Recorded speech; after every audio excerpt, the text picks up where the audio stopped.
عشق سراپائے دوام جس میں نہیں رفت بود۔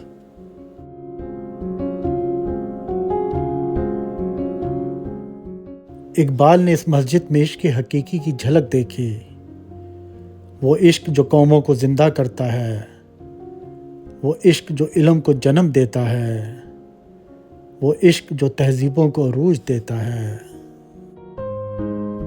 یہ وہی قرطبہ ہے جہاں ہزاروں کتابوں کی لائبریریاں تھیں، جہاں علم طب، ریاضی، فلکیات اور فلسفہ پڑھایا جاتا تھا، جہاں راتوں کو گلیوں میں چراغ روشن ہوتے تھے، جبکہ یورپ کے بیشتر علاقے تاریکی میں ڈوبے ہوئے تھے۔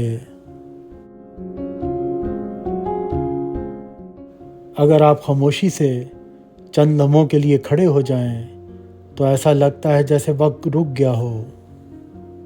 ایسا محسوس ہوتا ہے جیسے اذان کی آواز فضا میں اب بھی گونج رہی ہو، جیسے سجدوں کی پیشانیاں اب بھی اس زمین کو چھو رہی ہوں۔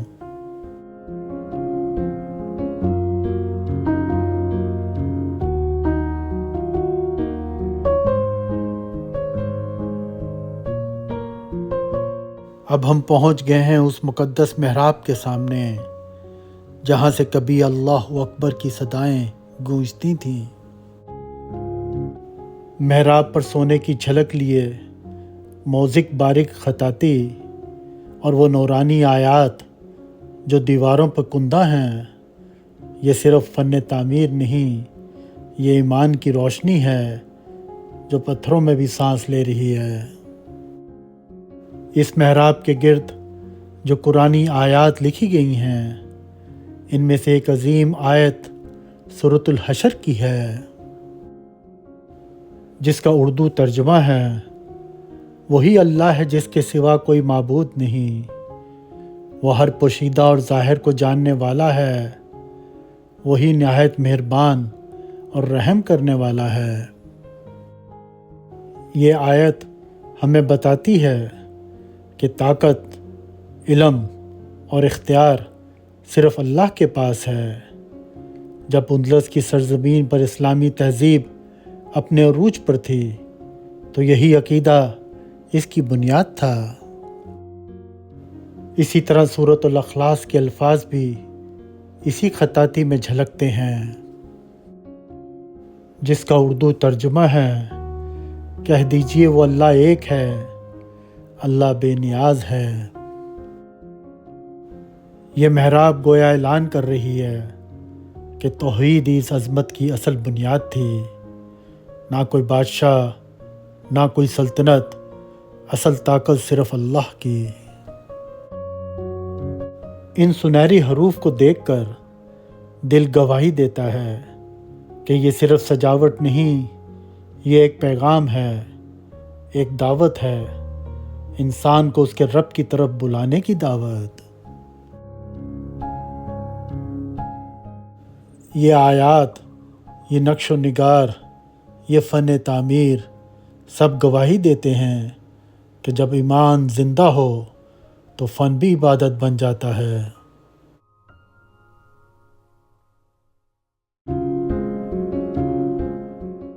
علامہ اقبال نے اسی مسجد کو دیکھ کے کہا تھا، تیرا جلال و جمال مرد خدا کی دلیل، وہ بھی جلیل و جمیل، تو بھی جلیل و جمیل۔ 1492 میں جب اندلس میں مسلم حکومت کا خاتمہ ہوا تو قرطبہ بھی مسیحی اقتدار میں آ گیا۔ اس مسجد کو چرچ میں تبدیل کر دیا گیا۔ پہلے تو اس مسجد کے اندر عارضی طور پر عبادت کا انتظام کیا گیا، مگر 16ویں صدی میں اسپین کے بادشاہ چارلس پنجم کے دور میں مسجد کے عین وسط میں ایک عظیم چرچ تعمیر کیا گیا۔ کہا جاتا ہے کہ جب بادشاہ نے بعد میں اس کی تعمیر کو دیکھا تو اس نے افسوس کے ساتھ کہا، تم نے وہ چیز برباد کر دی جو دنیا میں بے مثال تھی، اور اس کی جگہ وہ بنا دیا جو ہر جگہ مل سکتا ہے۔ آج جب ہم اس مسجد کے اندر کھڑے ہوئے ہیں تو ایک عجیب منظر نظر آتا ہے۔ ایک طرف اسلامی محراب، سنہری موزیک اور قرآنی آیات، اور دوسری طرف عیسائی طرز تعمیر کا عظیم گرجا۔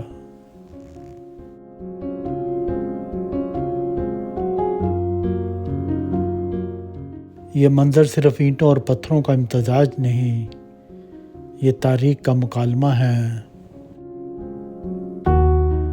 اسلام ہمیں سکھاتا ہے کہ زمین اللہ کی ہے، وقت اللہ کا ہے، اقتدار بھی اسی کا۔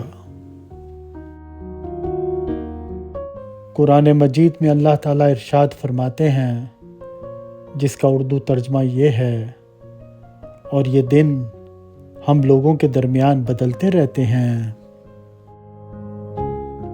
عروج و زوال تاریخ کا حصہ ہیں۔ اندلس کا عروج بھی اللہ کے حکم سے تھا اور زوال بھی اسی کے حکم سے۔ جب علامہ اقبال یہاں آئے تو ان کا دل بھر آیا۔ انہوں نے مسجد قرطبہ پہ نظم لکھی، جو صرف ایک عمارت پر نہیں بلکہ ایک امت کے عروج و زوال پر مرثیہ بھی ہے اور امید بھی۔ اقبال کہتے ہیں، ہے مگر اس نقش میں رنگ ثبات و دوام، جس کو کیا ہو کسی مرد خدا نے تمام۔ یعنی اگر کوئی کام اخلاص اور اللہ کے عشق سے کیا جائے تو وہ زمانوں سے بلند ہو جاتا ہے۔ آج اس مسجد میں چرچ موجود ہے، گھنٹیاں بھی بجتی ہیں، مگر محراب اب بھی موجود ہے۔ قرآنی آیات اب بھی دیواروں پر ہے۔ اسلامی فن تعمیر اب بھی دنیا کو حیران کرتا ہے۔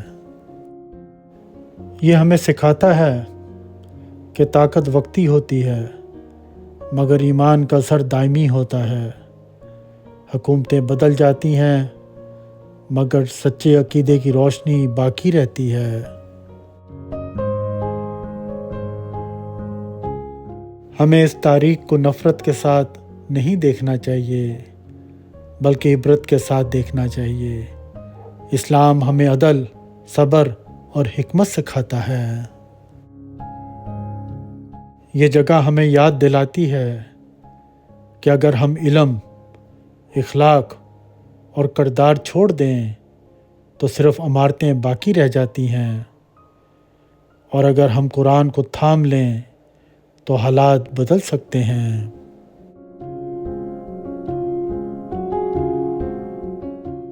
آج جب میں اس مسجد کے اندر چرچ کی محراب دیکھتا ہوں تو دل میں ایک درد بھی ہے اور ایک امید بھی۔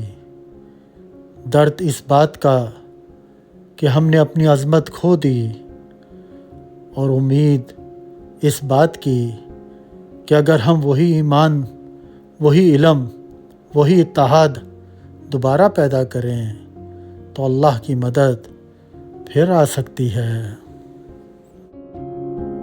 علامہ اقبال نے کہا تھا، سبق پھر پڑھ صداقت کا، عدالت کا، شجاعت کا، لیا جائے گا تجھ سے کام دنیا کی امامت کا۔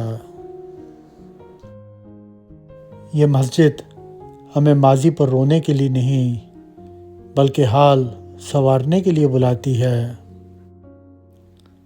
یہاں کھڑے ہو کر دل کہتا ہے، اقتدار بدل سکتا ہے، مگر لا الہ الا اللہ کا پیغام کبھی مٹ نہیں سکتا۔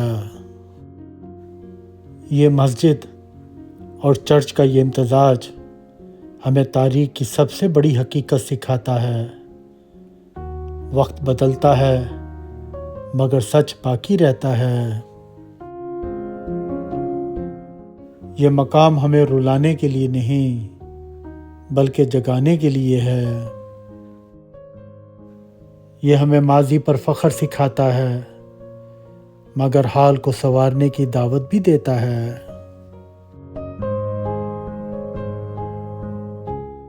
ہم یہاں سے صرف تصویریں نہ لے کے جائیں بلکہ اس پیغام کو بھی لے کے جائیں کہ قرآن دیواروں پر نہیں دلوں میں زندہ ہونا چاہیے۔ اگر ہم میں محنت، قربانی اور عشق حقیقی ہوگا تو تاریخ پھر لکھی جا سکتی ہے۔